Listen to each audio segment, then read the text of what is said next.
Hey everyone, welcome back. In this video, I'll show you how to reset Process Monitor step by step.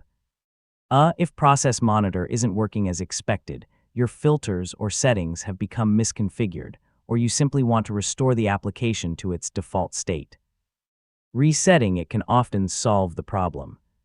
So let's get started. First, close Process Monitor completely.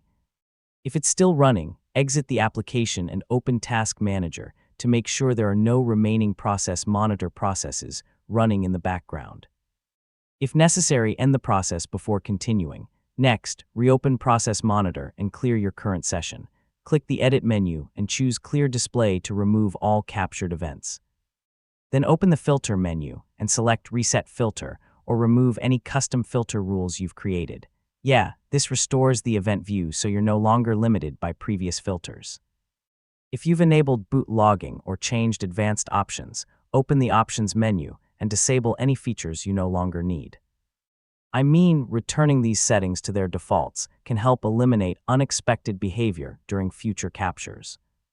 If Process Monitor is still not functioning correctly, download the latest version from the official Microsoft Sysinternals website, replace the existing program files, and launch the updated executable with administrator privileges.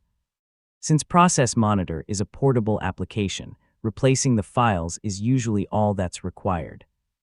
Finally, start a new capture and verify that file, registry, and process events are being recorded normally. If everything is working as expected, your reset was successful, and that's it.